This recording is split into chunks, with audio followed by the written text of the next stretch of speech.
Je me présente, je m'appelle Thomas Bourgault, je suis animateur journaliste, notamment à Week-end Québec et Montréal, aussi pour Jeunes Explos notamment.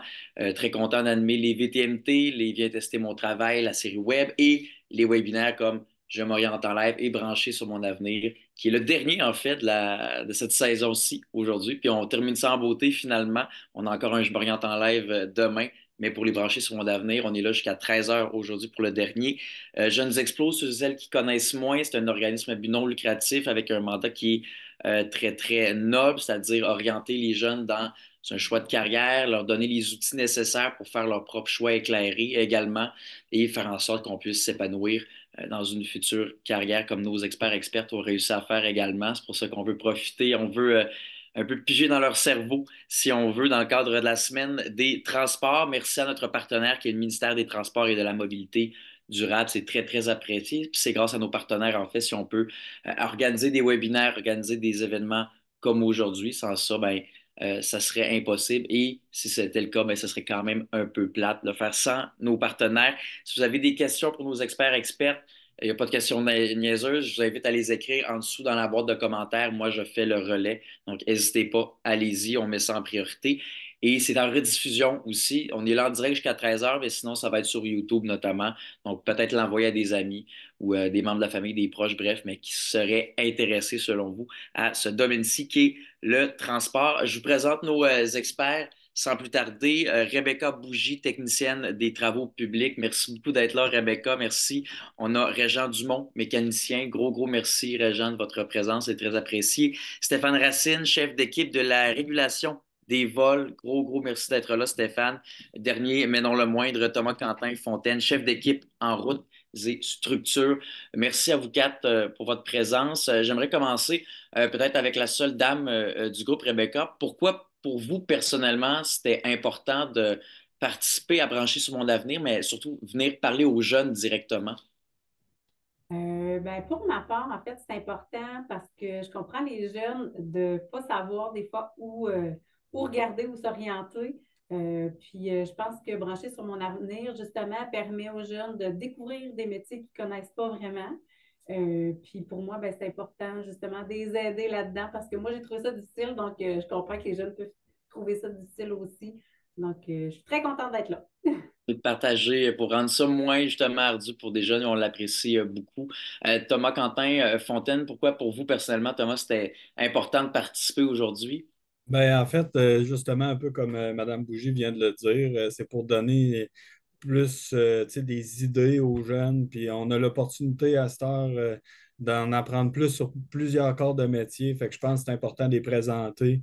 Puis on sort du secondaire, on sort de l'école, on ne sait pas trop, mais au moins en ayant plusieurs pistes, ben, ça nous rajoute des outils pour notre avenir, même si au bout de la ligne, c'est peut-être pas ça qu'on va faire, mais ça nous permet d'emprunter des chemins puis se découvrir encore plus. Fait que c'est pour ça que je trouvais ça important d'être avec vous aujourd'hui.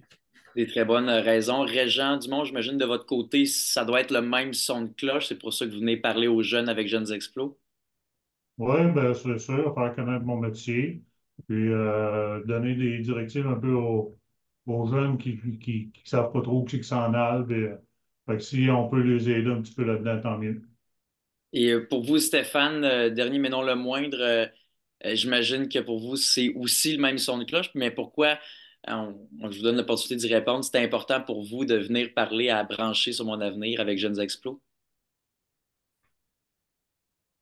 Oh, je pense qu'on a un petit, je peux dire un pépin de son. Je pense que votre micro, Stéphane, n'est pas ouvert. Euh, Sinon, on peut juste écouter. Ah, Ah, c'est bon, voilà. c'est bon. Et voilà, Super. c'est ça. Dans le fond, moi, c'est simple, c'est parce que dans le fond, c'est important justement de faire voir justement le métier. C'est hyper méconnu. Puis, dans le fond, on a besoin de relève, on se le cachera pas. Puis, je pense pas qu'il y ait personne qui, lorsqu'on voit un avion, un gros avion qui nous passe au-dessus de la tête, qu'on dit pas, hein, crème, comment ça fait pour voler ou, tu sais, on se questionne souvent, mais on n'a pas tendance nécessairement à s'en aller dans ce domaine-là. Puis moi, je pense que on va essayer de vendre ça, justement, ce corps de métier-là, pour justement, peut-être, si on est capable de montrer de l'intérêt pour peut-être deux, trois personnes, ben, ça sera deux, trois personnes de plus dans le domaine de l'aviation. Et parlons-en justement, Stéphane Racine, vous êtes chef d'équipe de la régulation des vols. Je veux savoir, au-delà de la définition théorique, vous, dans vos mots, votre job, comme on dit, ça mange quoi en hiver? Ben, nous autres, là, dans le fond, le service aérien gouvernemental, là, c'est peu connu aussi, là, mais dans le fond, on a trois services. On a la santé, qui ont des avions qui font en sorte qu'on va chercher des patients, peu importe dans la province de Québec. On a les avions de feu, les avions citernes, puis on a les hélicoptères de la Sûreté du Québec. Donc, un régulateur de vol, ce que ça fait, c'est qu'à partir du moment où est-ce qu'on a une demande pour aller chercher un patient, le régulateur, ben, c'est lui qui va faire le plan de vol. Donc, un plan de vol, on va décider à quelle altitude qu'on va faire le vol, quelle route qu'on va prendre dans le ciel, quelle quantité de carburant qu'on va mettre dans l'avion. Si on ne se pose pas au point A, est-ce qu'on faut avoir une alternative pour aller à un point B? Fait à partir de ce moment-là que tout est établi, ben, le régulateur fait le suivi. Donc, c'est constamment, on travaille toujours avec la météo. Fait qu'il n'y a pas de routine dans notre travail. Il peut faire beau à Montréal, il peut faire plus verglaçante aux îles de la Madeleine, il peut avoir un blizzard à Pavoniktuk. Donc, ça nous fait constamment être justement sur le qui-vive pour les opérations.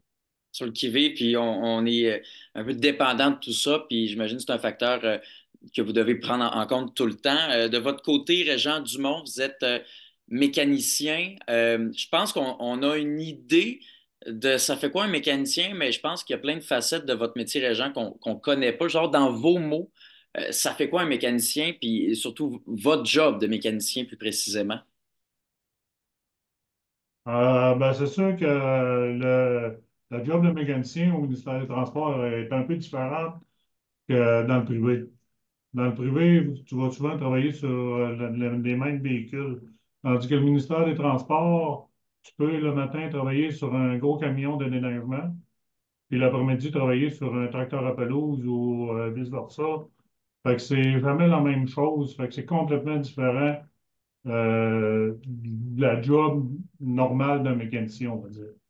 C'est quand même différent, puis on va en parler un peu plus tard, plus en fond et en large au final. Thomas Quentin Fontaine, chef d'équipe en routes et structures. C'est quoi exactement votre métier dans vos mots? Ben, chef d'équipe en route et structure, là, ça touche vraiment à beaucoup de domaines. Tu sais, ça peut être justement les structures, ça peut être le pavage, ça peut être un entretien général de certains bâtiments, ça peut être la réparation de glissières de sécurité. On a plusieurs équipes dans plusieurs domaines, fait qu'on peut être appelé à faire plusieurs tâches. C'est pas redondant, ça nous apprend à être polyvalent. Puis l'hiver, ben, on s'occupe de des équipes de déneigement. Fait qu'on est comme à merci du climat aussi. Fait qu'il y a beaucoup d'ajustements. On va faire de l'assistance à l'usager aussi, des accidents. Fait que, comme vous pouvez voir, c'est vraiment varié comme domaine. Puis on ne sait jamais vraiment. On a une petite idée qu'est-ce qu'on va faire dans la journée, sauf que ça peut changer vite. Puis on a souvent des surprises, puis il faut s'ajuster. Fait que quand on est une personne qui aime bouger, être actif, puis avoir beaucoup d'idées, ben, je pense que c'est un bon domaine pour ces personnes-là. Un beau domaine, puis il faut faire avec les imprévus aussi. Exactement. Ça sort de la routine, puis ça peut être quand même plaisant. De votre côté, Rebecca Bougie, technicienne des travaux publics, je veux vous entendre. Ça consiste en quoi votre boulot? Oui, donc, comme mes collègues, on est tributaire de la météo et des imprévus.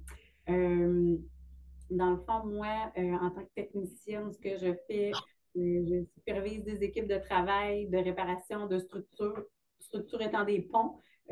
Ça peut être un peu comme M. Quentin Fontaine, là, ça pourrait être sur des travaux de pavage, ça peut être sur des travaux de glissière de sécurité aussi. Euh, Puis en hiver, ben, c'est plus moi aussi pour le déneigement. Donc, on va vraiment superviser le déneigement, s'assurer que le déneigement est fait de façon sécuritaire et qu'on est en sécurité sur nos routes. C'est très, très bien. Puis on va en apprendre vraiment sur. C'est intéressant parce que vous avez chacun un métier qui est différent les uns les unes des autres, mais en même temps, dans le même domaine aussi, il y a quelque chose de connexe.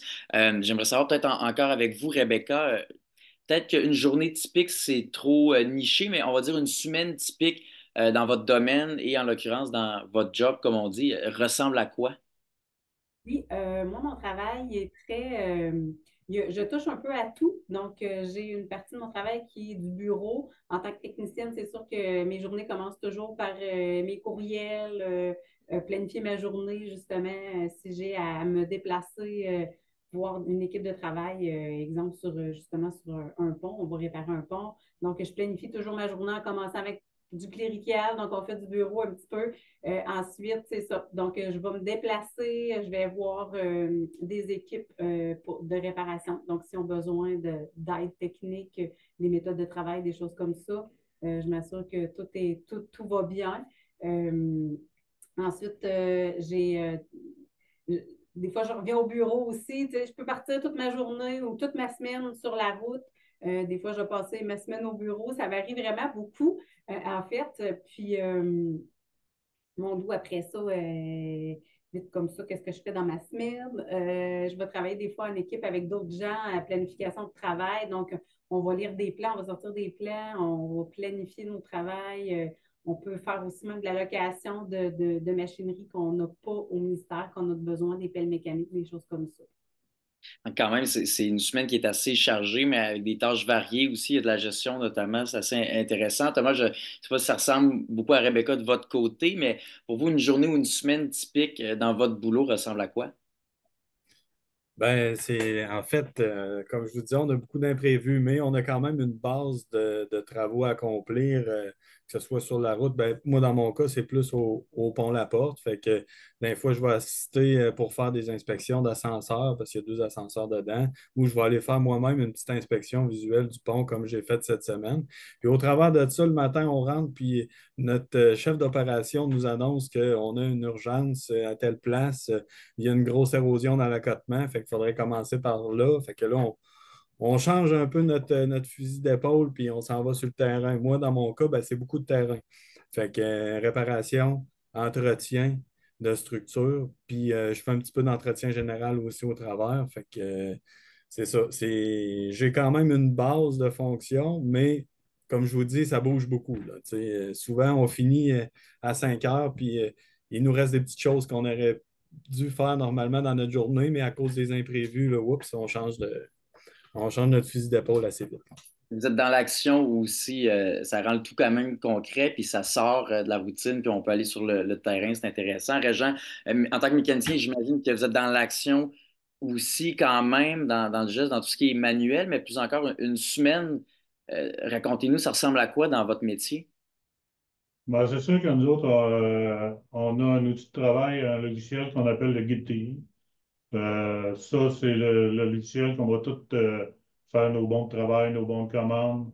Puis, c'est une grosse partie de notre travail parce que le travail de mécanicien, c'est beaucoup de planification. Puis après que tu as tout planifié, ben, il arrive tout le temps un événement qui va faire que tu viens tout de faire ta planification. Fait qu'il faut en faire, mais à un moment donné, il faut aussi faire du just on time, ce qu'on dit, ce qui rentre à mesure, là, parce on a souvent des urgences, parce qu'on s'occupe aussi des autos de la Sûreté du Québec. Donc, c'est de l'urgence. Oui. Après ça, les camions de déneigement, quand le camion de déneigement est brisé et qu'il neige à plein ciel dehors, c'est sûr que ça aussi, c'est des urgences. Fait que la semaine est souvent composée de beaucoup d'urgences et de la planification. Et trouvez-vous que ça ajoute quand même un stimulant à votre job aussi, que par exemple, il y a une déneigeuse ou il y a une voiture de patrouille qui a vraiment besoin maintenant, puis vous devez mettre ça en haut de la liste, il y en a qui diraient, mon Dieu, c'est de la pression, mais vous, j'imagine que ça apporte une certaine stimulation dans votre job. Effectivement. Effectivement, il y a souvent une journée ne ressemble pas à l'autre. C'est super parce que beaucoup de plus en plus les jeunes, j'ai l'impression, je ne veux pas parler pour eux, mais recherchent ça. Stéphane, de votre côté, je réitère, chef d'équipe de la régulation des vols. Une journée ou une semaine dans votre boulot, Stéphane, ça ressemble à quoi? Une journée, même une semaine, juste vous donner une idée, là, les avions du service aérien, juste l'avion principal, l'avion ambulance peut voler en moyenne, je dirais, c'est 3 à 4 missions par jour. Donc, ça équivaut à environ à 14 à 18 heures de vol par jour. Donc, ça, je parle de une machine. On a 21 machines au total. Donc, on a 4 avions, 4 appareils pour les évacs. On a 14 avions pour les citernes, puis on a 3 hélicoptères pour la Sûreté du Québec. Donc, une journée, ben, il n'y a pas une journée qui est pareille. Je peux arriver une journée où est-ce que je vous donne un exemple à Matane, ben, il y a 2 ans, je crois, là, précisément, même l'année passée. lorsqu'il y avait eu un véhicule qui avait rentré dans la foule. Bon, ben, à partir de ce moment-là, la santé va nous appeler, puis là, ben, là, l'adrénaline monte. Fait que souvent, on va avoir l'information, qu'est-ce qu'on va aller chercher ou qu'est-ce qu'on va aller survoler. Ou l'année passée, je ne vous cacherai pas qu'avec la saison des feux de forêt, ben, on était sur l'adrénaline parce qu'on était quand même, on a passé l'été à évacuer justement des villages, puis c'était toujours proche. Donc, lorsqu'on finit de faire une mission, ben, il y a tout le temps le sentiment tu sais, il y a une certaine fierté à quelque part, puis d'autant plus lorsque ça passe dans les journaux ou dans les médias le lendemain, où ce que ça dit, ah, l'avion hôpital, on a sauvé une vie, on a sauvé ci, on a sauvé ça, ben, il y a toujours le, le- le- le- le sentiment du devoir accompli là, qui nous satisfait à ce moment-là. Puis l'adrénaline, ben, souvent, est élevée.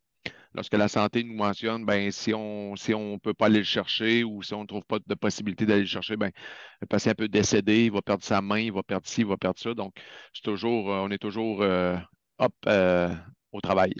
Un beau travail, puis un impact qui peut être positif sur plusieurs vies, ça c'est toujours valorisant. Euh, pour arriver là où vous en êtes, j'imagine qu'il y a des études, il y a des formations, vous devez avoir des parcours qui sont assez différents. Je veux savoir, Rebecca, dans votre cas, vos études, votre formation, votre parcours, parlez-nous un peu de ça. Est-ce que c'était quelque chose de prévu? Est-ce que c'est plus un heureux accident? Comment ça s'est déroulé, vous, pour en arriver là où vous êtes aujourd'hui? Oui, effectivement, moi, c'est un heureux accident. Moi, j'étais vraiment l'adolescente qui ne savait pas où s'en aller dans la vie. C'est mon papa, moi, qui m'a fait découvrir, dans le fond, ce que je fais aujourd'hui. Il m'a dit, ah, je te vois en génie civil. Donc, j'ai dit, bah, OK, je vais chercher ça, c'est quoi que ça fait. Puis là, j'ai découvert, dans le fond, la technique que moi, j'ai faite qui s'appelle technique de la géomatique. C'est grâce à ça. Mais pour faire mon métier, ça pourrait être une technique du génie civil ou une technique en architecture aussi là, que les jeunes peuvent faire. Ça, c'est toujours intéressant aussi. Puis c'est plaisant de voir le parcours également. Des fois, on y repense et on dit, ah mon Dieu, ben, avoir su que c'était fait pour moi. Thomas, dans votre cas, c'est un accident de parcours. Parlez-moi un peu de vos études, de votre formation. Ben, moi, en fait, mon parcours, c'est ça. J'ai pas fait d'études qui étaient reliées vraiment à tout ce qui est voirie, si on veut. Moi, ça a été un peu atypique. J'ai étudié en protection de la faune, en fait.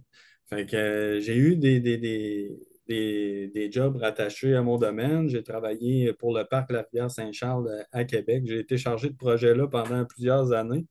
Fait que je faisais beaucoup de réparation de sentiers, des nouveaux sentiers. Fait que tranquillement, pas vite, j'ai comme embarqué un peu indirectement, tout en étant dans la nature, dans le métier un peu de voirie.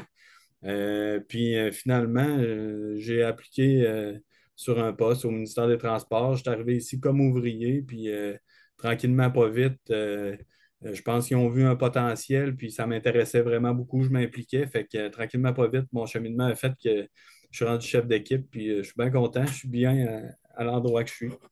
Ça paraît, puis il y a possibilité, ça veut dire d'évoluer, puis de grimper les échelons, les barreaux aussi dans le domaine. Puis ça, c'est toujours une avenue qui est intéressante.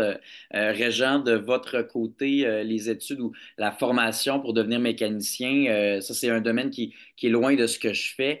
Vous, dans votre cas, ça ressemblait à quoi votre parcours au niveau des formations, des études?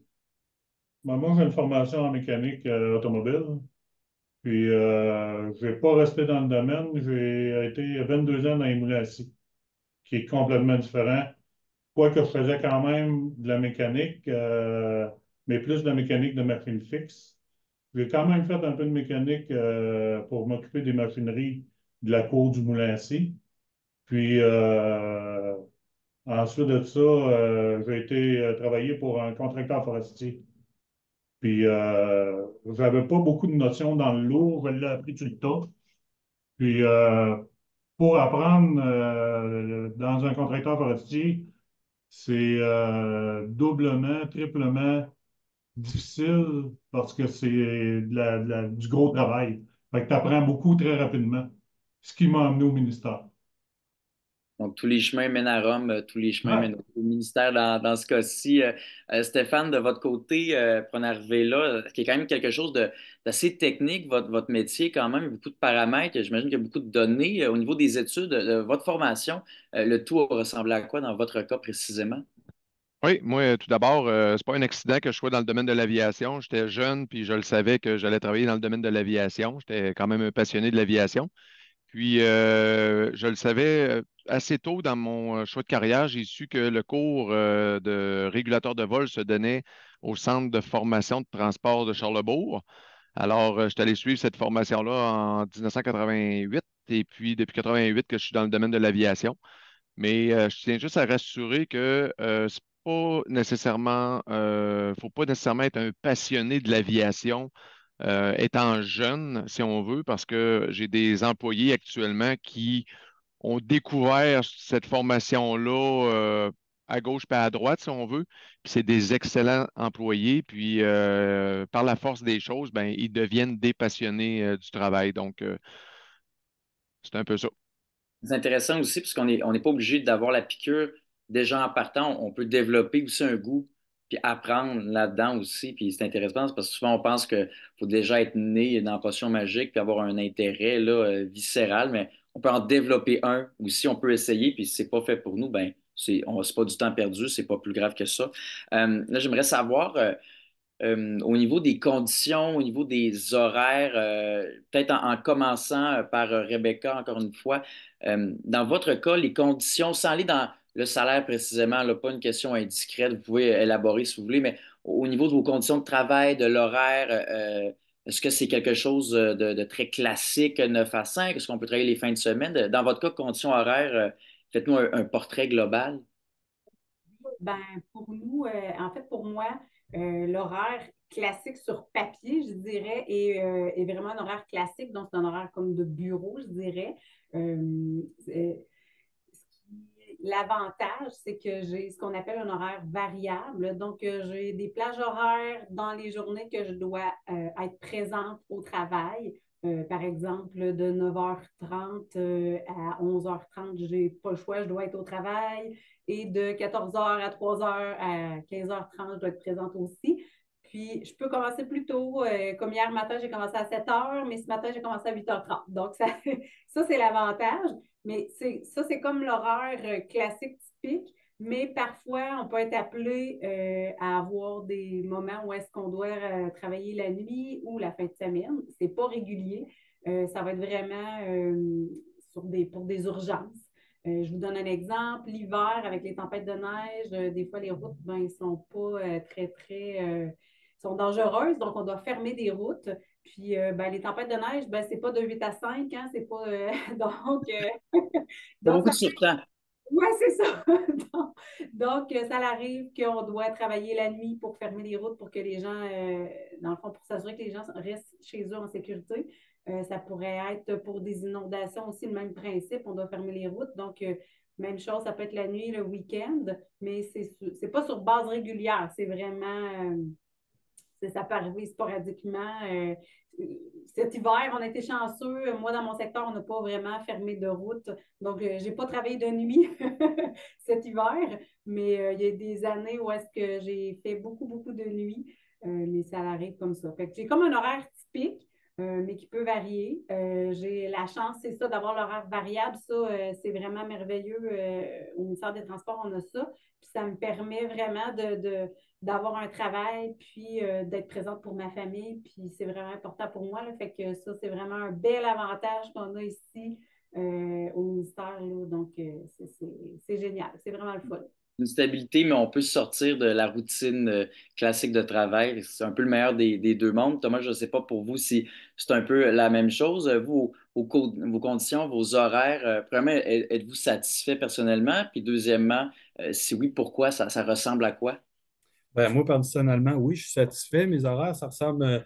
Moi, c'est 4 jours semaine, en fait, du lundi au jeudi, 9h41 par jour. Fait que c'est de 7 à 5h et 12. Là, mais puis, sinon, ben, nous autres, dans le fond, c'est un horaire. On n'a pas d'horaire variable, un peu comme Madame Bougie. Comme ouvrier, dans le fond, on a un horaire stable. Fait que c'est de 7h à 17h. Puis souvent, ben, l'hiver, ceux qui vont chauffer des déneigeuses ou qui vont être chefs d'équipe pour le déneigement, ben, eux autres, ils tombent sur un horaire de 12 heures, jour et nuit. Malheureusement, des fois, c'est jour et nuit. Fait que ça, peut-être que ça peut être un petit peu plus difficile, mais il y en a qui le font, puis ça les satisfait parce qu'ils font du 3, 2, 2, 3. Fait que c'est comme 3 nuits, 2 jours, 2 nuits, 3 jours. Fait que, ça peut faire des longues fins de semaine, mais avec tout ça, il y a comme des trous d'horaire où les personnes peuvent s'absenter pendant une journée qui sont supposées de travailler, mais qui sont payées à la maison. Fait que d'une part et d'autre, il y a des avantages et des inconvénients, mais je pense qu'il y a assez d'options qu'on est capable de trouver à notre goût dans le domaine, c'est sûr. Puis après, mettons qu'on parle, ben, c'est sûr que le gouvernement, ben, c'est les fonds de pension, c'est peut-être les demandes de vacances plus flexibles. Si des fois, je peux comparer au privé, mais au privé, peut-être que le salaire est meilleur. Fait que c'est tout le temps d'aller voir, chercher les points positifs, les points négatifs d'un part et d'autre, puis de voir qu'est-ce qui nous convient, nous, personnellement, dans la vie. Puis c'est là qu'on voit un peu où s'enligner. Ou s'enligner aussi. Vous êtes là pour aider les jeunes, d'ailleurs, justement, à s'aligner. On le réitère, on l'apprécie. Régent Dumont, de votre côté, ça ressemble à quoi les conditions, l'horaire de votre travail de mécanicien? Tu sais, moi, j'ai comme pas le préjugé, mais j'imagine que c'est ben, quand il y a des urgences, quand on dit tel véhicule, tel avion, par exemple, a besoin de réparation, c'est là que vous travaillez. Mais plus encore, je veux savoir, corrigez-moi si je me trompe, en fait, votre horaire ressemble à quoi, puis vos conditions ressemblent à quoi? Comme mécanicien au ministère, on a des super bonnes conditions. Les horaires, il y a différents horaires. Il nous avait offert cette année même du 4 jours de semaine si on voulait. Dans mon cas, moi, j'aimerais mieux continuer à Saint-Vaur. Moi, mon horaire est de 7 heures à 3h20 l'après-midi, fait que c'est une super belle horaire. Mon gars qui travaille avec moi, lui, il va commencer à 8h moins quart, va finir à 4h05. Fait que c'est des belles horaires, là. C'est sûr que les conditions de travail sont très bonnes. Ce qui est très apprécié comme mécanicien, c'est qu'au ministère, on a des outils incroyables. On a tous les outils qu'on a besoin pour travailler. Ce qui n'est pas tout le temps le cas au privé. Les outils dont vous vous servez, par curiosité, ça ressemble à quoi? Je pense pas que c'est les mêmes outils que nous, on sert généralement. Ah, Les outils ressemblent à quoi? euh, ben, le mécanicien, on a notre coffre d'outils personnels à nous autres, qui est tous les outils manuels, les clés, les clés à cliquet, tout ça, les marteaux. Mais le ministère va tout fournir les autres outils, les gros outils, les impacts, les guns à l'air, mais entre autres un pont roulant qu'on a dans l'atelier. Quand tu as besoin de lever de quoi de pesant, tu as un pont roulant là, qui se promène à la grandeur de l'atelier. J'ai jamais vu ça au privé, moi, là. Fait que moi, je suis gâté ici. On va s'attendre des petits privilèges dont Ouais. on peut se servir, c'est parfait. Ainsi, de votre côté, Stéphane, vos conditions de travail, vacances, horaires, le tout, est-ce que il vous satisfait? Puis si oui, ça ressemble à quoi? Oui, ben moi personnellement, je travaille aussi 4 jours semaine, du lundi au jeudi, des chiffres de 10 heures.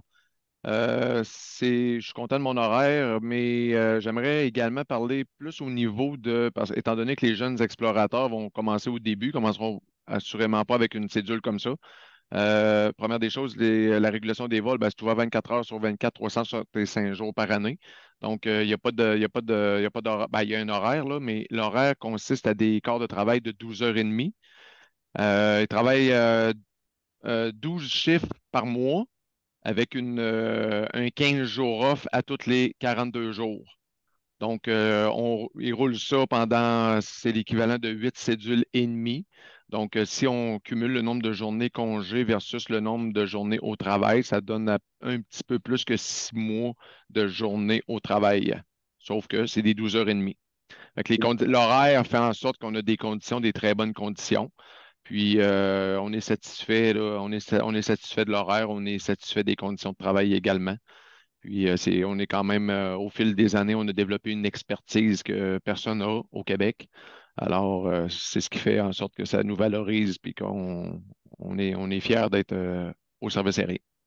Les 4 pour 4, ça veut dire conditions, horaire, travail. Fait que ça, c'est parfait. Nos 4 experts sur les 4 aiment ça. J'en profite, on est un peu plus à la mi-chemin, en fait. Les jeunes, peu importe, si vous avez des questions pour nos experts Régent, Stéphane, Rebecca, Thomas. Il n'y a vraiment pas de questions sottes. Donc, allez-y, écrivez-les. Moi, je fais le relais, puis c'est des questions que je veux mettre en priorité. Il y a quand même quelques personnes qui sont présentes branchées sur mon avenir, mais c'est en rediffusion aussi, donc on peut l'envoyer. Ça va être sur YouTube notamment. Donc, pas de souci à ce niveau-là. Mais si vous avez des questions, il n'y a aucune gêne. Je veux savoir, ben, peut-être, Stéphane, vous étiez dans un bel élan.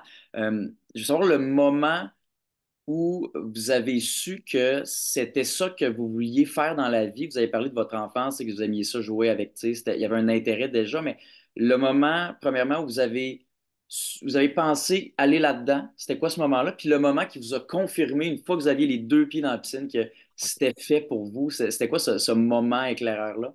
Ben, quand j'étais jeune, je restais à Loretteville, puis souvent, il y a il y a des circuits qui font en sorte que les appareils effectuent un circuit avant de se poser, puis ils passaient au-dessus de chez nous. Puis là, ben, à un moment donné, je disais tout le temps à mes parents, ah, crème, je regardais les avions, puis ça m'intriguait, puis là, je voulais savoir quelle sorte de modèle d'avion que c'était. Puis à un moment donné, ben, j'ai demandé à mon père, j'ai dit, serait-il possible de m'amener à l'aéroport?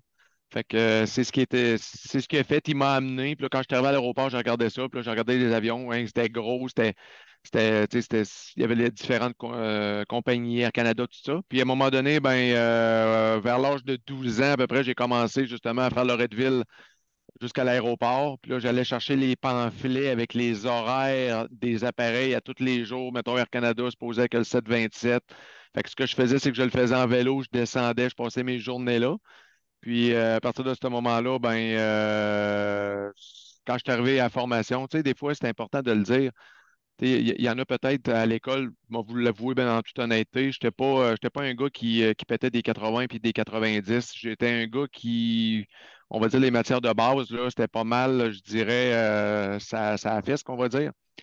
Puis, mais je le savais que l'aviation, je m'en allais là-dedans. Puis quand je suis arrivé là, ben, j'ai fini deuxième de la classe au bout de l'année. Puis la seule qui a fini en avant de moi, c'est une personne que son chum était pilote à ce moment-là. Fait que quand on dit que l'information rentrait par là, mais elle restait là versus ce qui se passait pas à l'école, ben, tu sais, il y en a peut-être là, des jeunes parmi nous là, qui disent ah, ok, moi, je suis pas si fort à l'école, mais à un moment donné, lorsqu'on a une passion, il y a quelque chose qui nous intéresse, vous n'avez pas à stresser avec ça. C'est que ça va rentrer, ça va rester, puis vous allez sans doute performer tôt ou tard.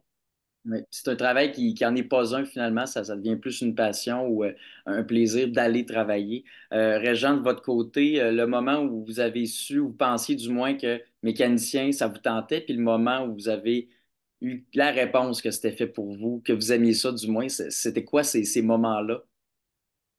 Ben, moi, dans mon cas, j'ai suivi un cours de mécanique parce que je détestais l'école. Fait que c'était un métier que j'aimais parce que j'ai toujours fait de la mécanique. Mon père faisait de la mécanique. J'ai été élevé là-dedans. On a eu des autosports. On a travaillé beaucoup, beaucoup dans la mécanique. Mais tu vois que la vie m'a amené dans les moulins à scie. J'ai passé quand même 22 ans dans les moulins à scie. Mais l'amour de la mécanique est revenu quand même. Quand j'ai lâché les moulins à scie, j'ai regardé pour la mécanique. Puis qu'est-ce qui vous a confirmé que c'était fait pour vous? Est-ce que c'était la première fois que vous avez pris les outils officiellement dans le cadre d'un cours? C'était le premier avion, je ne sais pas, voiture de patrouille, peu importe, réparé. C'est là que vous avez vraiment eu la réponse ou vous saviez depuis toujours au final que c'était fait pour vous? Probablement très, très jeune avec un Matchbox que vous virez à l'envers et vous voulez voir comment il était fait. C'est parfait. C'est mieux vaut le savoir tôt, mais il n'est jamais trop tard quand même. De votre côté, Thomas, le moment qui vous a confirmé que c'était fait pour vous, votre domaine, votre emploi, racontez-nous ce moment charnière-ci. Ben moi, c'est tout simplement à force de travailler à l'extérieur. C'est un élément que je ne peux pas passer à côté. Je peux faire les deux, travailler un peu à l'intérieur. Tu sais, des fois, dans mon autre emploi, j'ai eu des rapports à faire, puis même encore là, j'en ai un peu par rapport au port. Mais c'est vraiment le fait de travailler dehors, puis tout ce qui est travaux manuels, les outils, manipuler des outils, tu sais, physiques.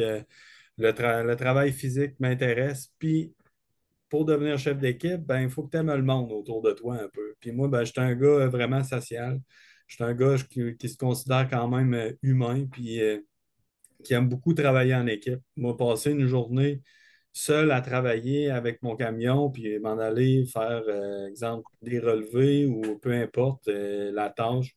Je passe des belles journées quand même, mais j'aime ça être entouré, puis avoir du plaisir aussi en travaillant. Fait que c'est pas mal ça qui me dit, bon, t'es fait pour ça, t'aimes le travail dehors, t'aimes le travail manuel, t'aimes travailler en équipe. Fait que je pense que j'ai trouvé ma voie, comme on peut. Les trois facteurs en un, vous êtes chanceux aussi, c'est parfait. Puis, Rebecca, de votre côté, ce moment-là vous vous êtes dit, ah, je vais peut-être essayer d'aller là-dedans, là, technicienne des travaux publics, puis le moment qui vous a confirmé que vous étiez sur votre X, comme on dit, c'était quoi?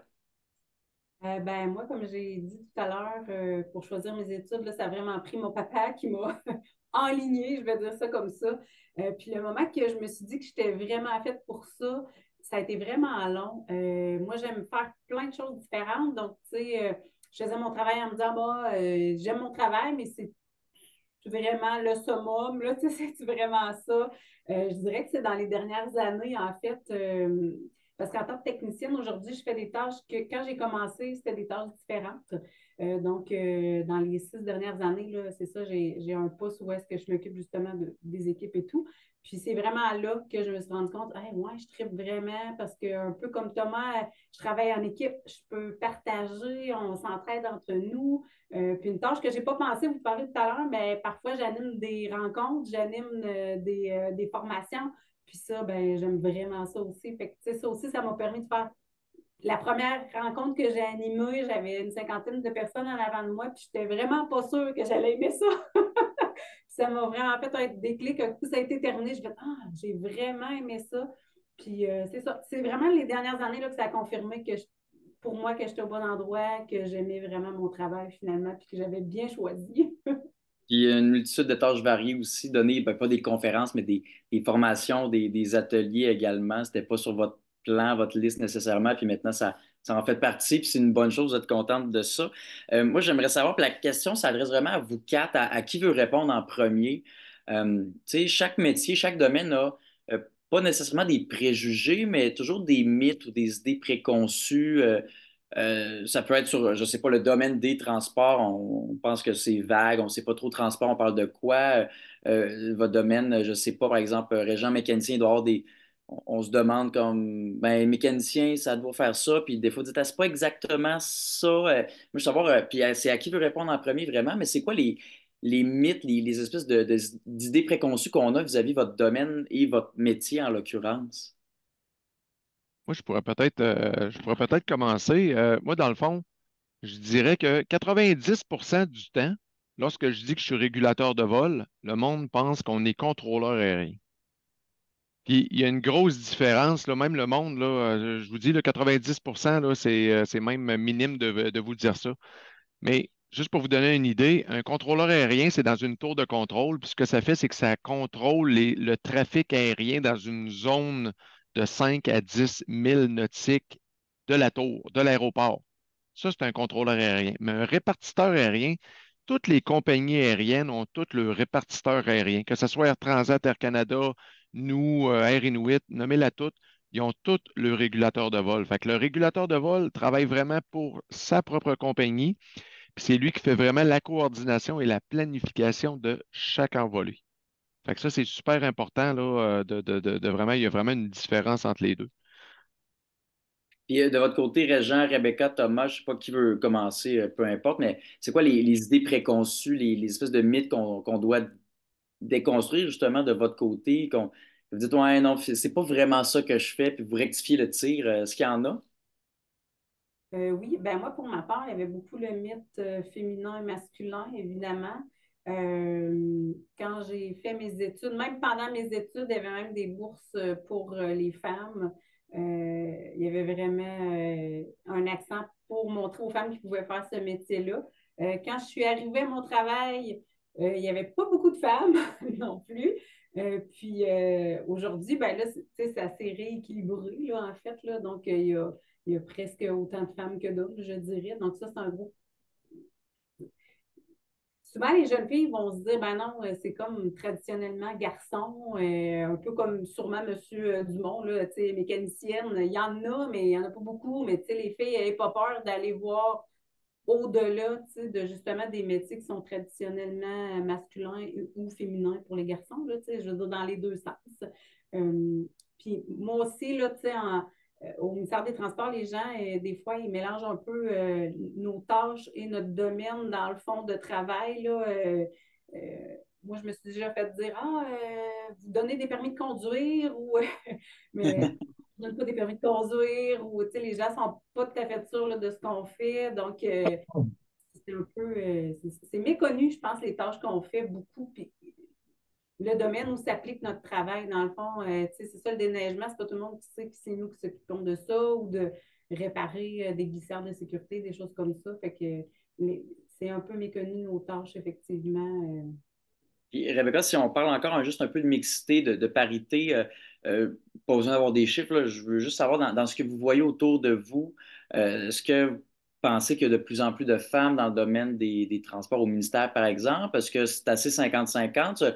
Ce serait quoi votre estimé personnel de toute cette mixité-ci? Je pense qu'aujourd'hui, on se rapproche pratiquement du moitié-moitié. Je pense qu'il y a autant d'hommes que de femmes. Tu sais, c'est vraiment plus égal.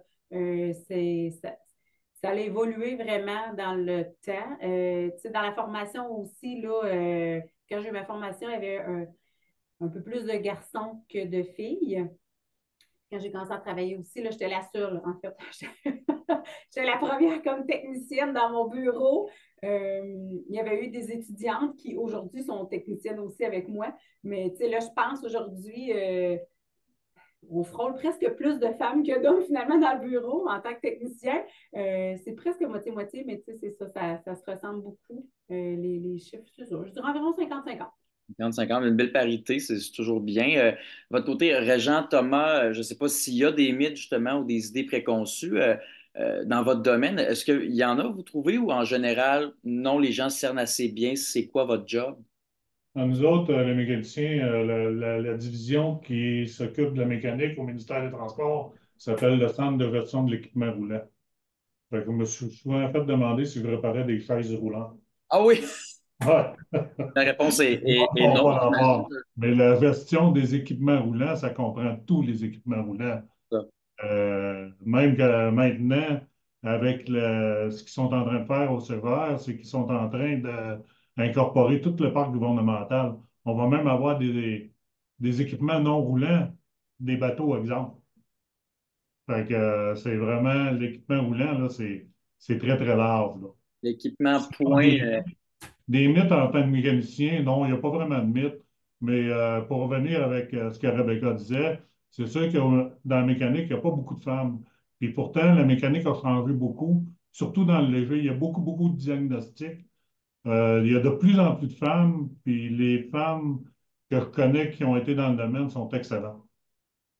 Oui, donc si jamais il y a des jeunes femmes qui Oui. nous regardent, n'hésitez pas. Honnêtement, envoyez vos curriculum vitae, il y a de la place pour tout le monde. Puis il y a pas un métier qui a un genre, on peut en avoir, mais les métiers, c'est vraiment pour tout le monde.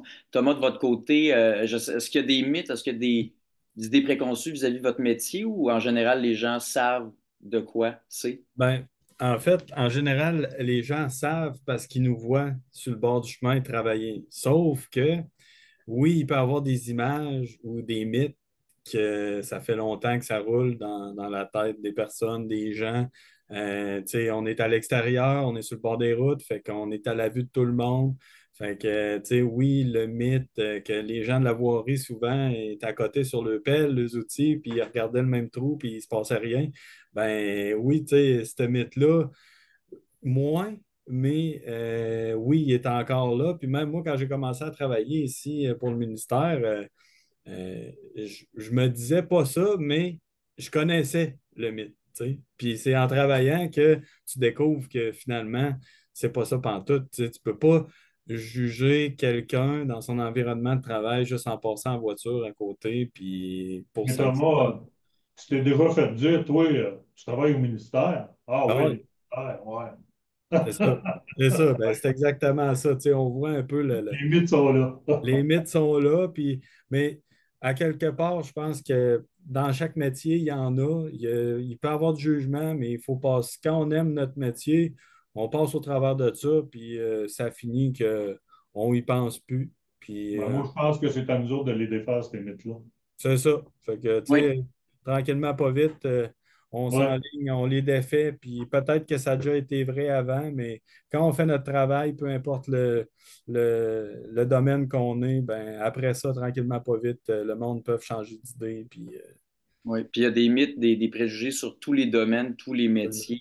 Puis il s'agit, c'est très bien dit, Régent, de justement, c'est à nous à faire en sorte que ben, il n'y en a plus. Puis c'est pour ça que vous êtes ici, premièrement, avec Jeunes Expos branchés sur mon avenir.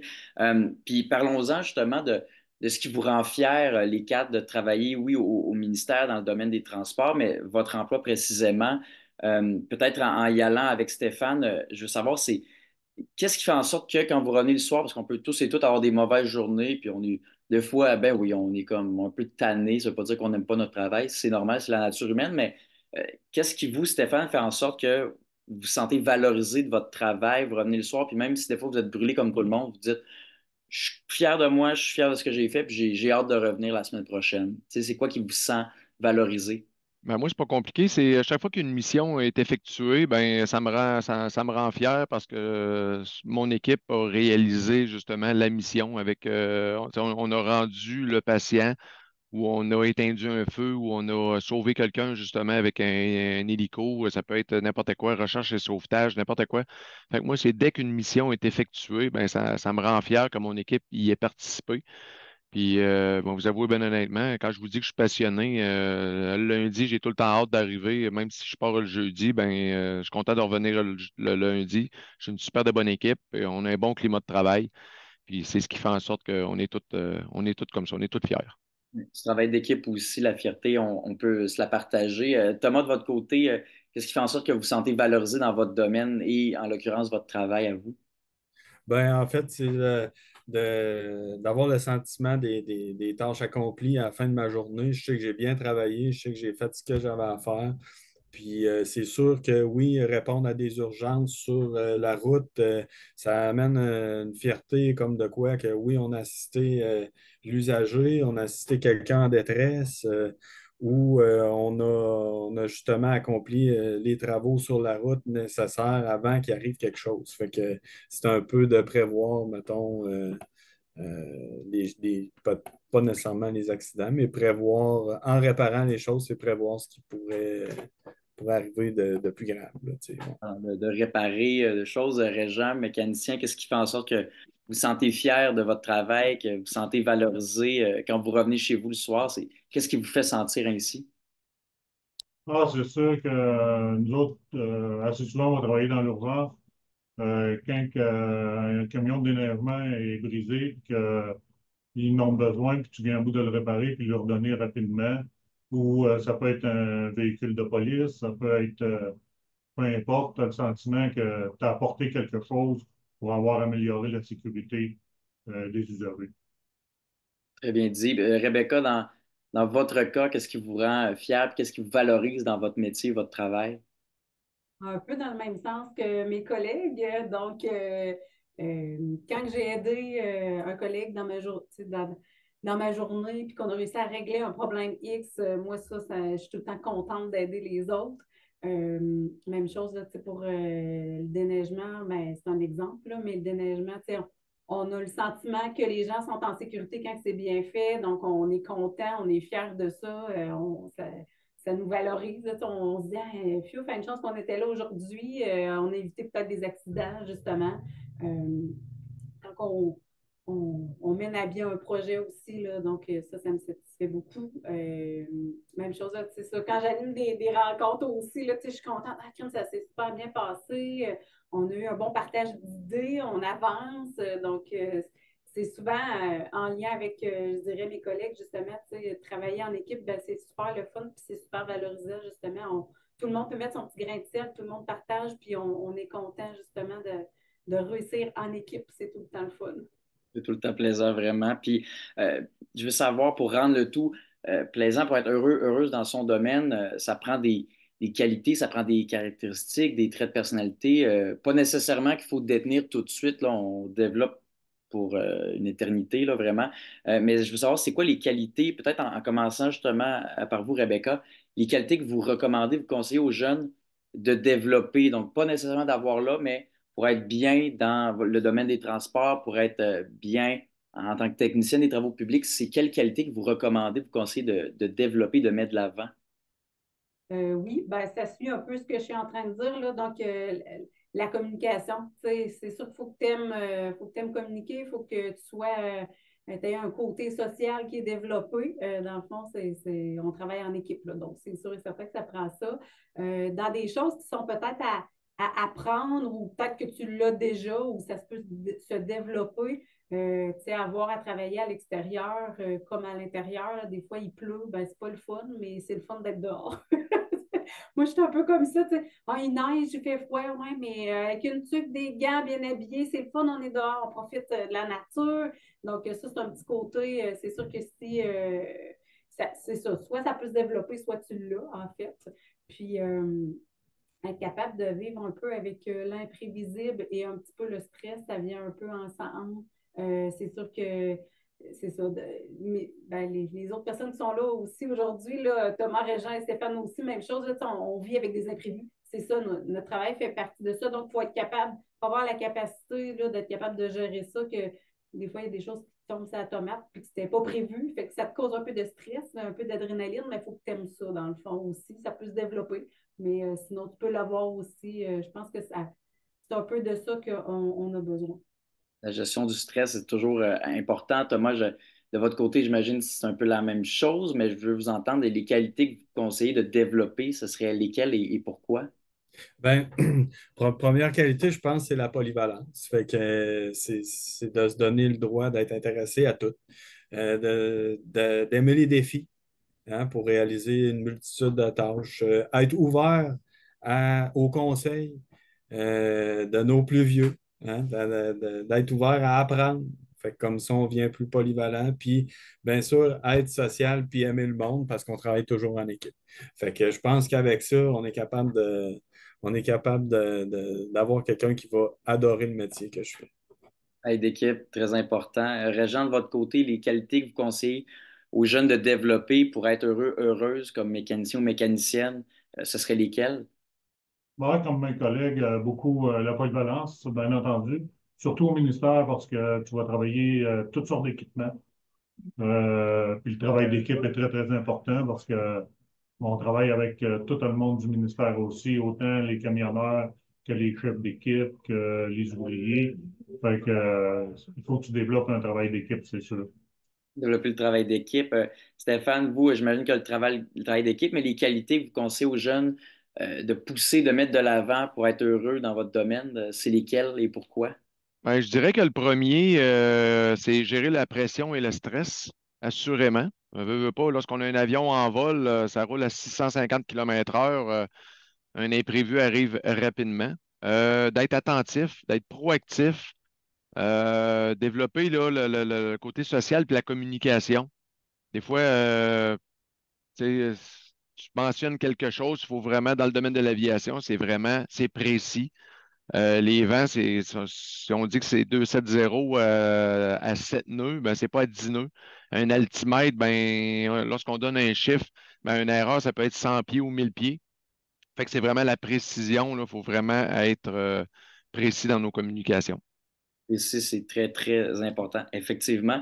Il reste déjà quelques minutes, mais il n'est pas trop tard pour des questions. Les gens qui sont dans le branché sur mon avenir avec Jeunes Explos, vous avez des questions pour nos quatre experts, expertes, allez-y. Je réitère, il n'y a aucune question niaiseuse. Je les mets en priorité, c'est promis. En attendant, ben, je veux demander, en commençant par Rebecca, là, finalement, ce serait quoi vos conseils pour les jeunes qui nous regardent en ce moment ou qui, dans le futur, parce que l'on est en direct, mais qui se demandent si c'est fait pour eux ou soit qui veulent essayer ou qui veulent aller dans votre domaine, votre métier, puis qui ne savent pas trop comment, ça serait quoi vos conseils pour ces jeunes-ci? Ben, moi, je pense que justement, c'est pas évident de savoir. Donc, c'est important de bien s'informer puis de pas avoir peur de poser des questions, justement.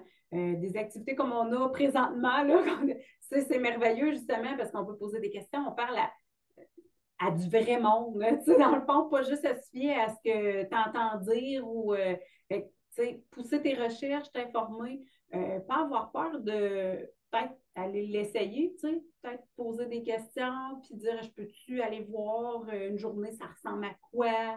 Puis aussi, de pas se fermer des portes. Des fois, on a des opportunités qui se présentent à nous, puis on ne pense pas que ça peut nous être utile, on ne sait pas où est-ce que ça peut nous mener. Moi, quand que je suis sortie de l'école, j'ai travaillé je n'ai pas travaillé directement au gouvernement, puis j'ai fait des travaux que je n'étais pas vraiment sûre, mais qu'aujourd'hui, ils me sont full utiles dans ce que je fais. Donc, pas se fermer des portes, aller essayer des choses, puis tu peux peut-être te ramasser dans un domaine que tu n'avais pas pensé que ça se pouvait, tu sais, ou que finalement, crime, je peux faire ça, je ne le savais pas. Donc, informez-vous, gardez les yeux ouverts, c'est vraiment important. N'ayez pas peur d'explorer et d'essayer plein d'affaires. Essayons puis explorons, très bien dit. Thomas, de votre côté, votre conseil pour les jeunes qui nous regardent à brancher sur Mon Avenir avec Jeunes Explos? Ben, c'est un peu la même chose que Rebecca, dans le fond. C'est n'ayez pas peur d'essayer. Il y a tellement d'opportunités là, de nos jours. Moi, je trouve ça quand même très bon pour vous. Prenez le temps d'essayer. Posez-vous des questions sur vous-même en l'essayant aussi pour vous connaître un peu plus, connaître vos intérêts. Puis, n'ayez pas peur de poser des questions. Tout le monde a passé par là. Puis, moi aussi, j'ai passé par là. J'ai étudié un métier, finalement, j'ai trouvé ma route. Tu sais, on trouve tout le temps notre route, mais il faut vraiment prendre le temps de s'asseoir dans la vie, puis se demander qu'est-ce qu'on n'aime pas. Puis après ça, là-dedans, on avance. Mais il ne faut jamais avoir peur de poser des questions puis d'essayer. Posons des questions, puis c'est pour ça que vous êtes là aujourd'hui, on l'apprécie. Régent, votre conseil pour les jeunes avec Jeunes Explos, ce serait lequel? Moi, c'est sûr que si on a la chance de pouvoir aller passer une journée dans le métier qu'ils veulent essayer, ça serait une bonne chose. Il n'y a rien de mieux que d'aller sur le terrain et de voir comment que ça fonctionne. Absolument. Allons sur le terrain, ce que vous faites notamment. Merci d'ailleurs d'être là, je le réitère. Stéphane, pour terminer un peu le mot de la fin, votre conseil, ce serait quoi? Ben, moi, mon conseil, c'est un petit peu, je résume un petit peu là, les commentaires des autres, sauf que je vais peut-être être agressif à une petite affaire plus. Là. Moi, dans le fond, je m'adresse aux jeunes. Là. Peut-être que vous êtes gênés, là, mais moi, si vous êtes deux, trois, là, 4, 5 chums, là, j'accepte jusqu'à 5 chums. Vous donnez juste un petit coup de pied dans le derrière, puis vous dites, hey, regarde, on va aller au service aérien gouvernemental. C'est les heures de bureau, du lundi au jeudi.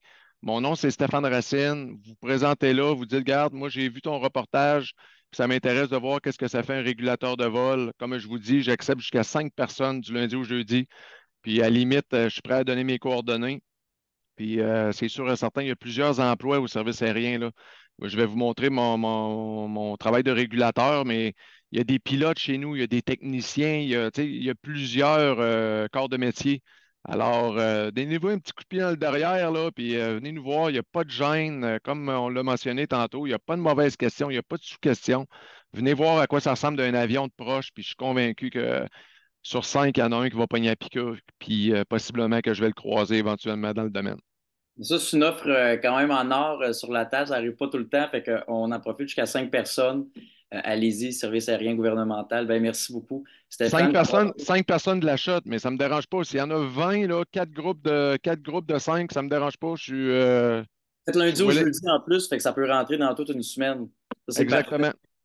Ben, merci beaucoup. Puis je tiens à vous remercier. Premièrement, ben, les jeunes, les moins jeunes, peu importe, mais qui étaient là à brancher sur Mon Avenir avec Jeunes Explos. Merci. Je réitère, c'est en rediffusion sur YouTube.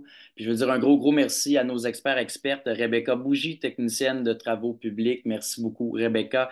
Merci, Régent Dumont, mécanicien. Un gros, gros merci. Stéphane Racine, chef d'équipe de la régulation des vols. Merci énormément, Stéphane. Et Thomas Quentin Fontaine, chef d'équipe en route des structures. Énorme merci aussi. Thomas, merci à vous quatre. Merci au ministère du transport et mobilité durable. Vraiment, c'était très apprécié. Je pense qu'on a appris beaucoup. Je pense que vous avez aidé des jeunes. Donc, ce sera à eux maintenant à faire les premiers pas. Mais je vous dis un gros merci à vous quatre et une excellente journée.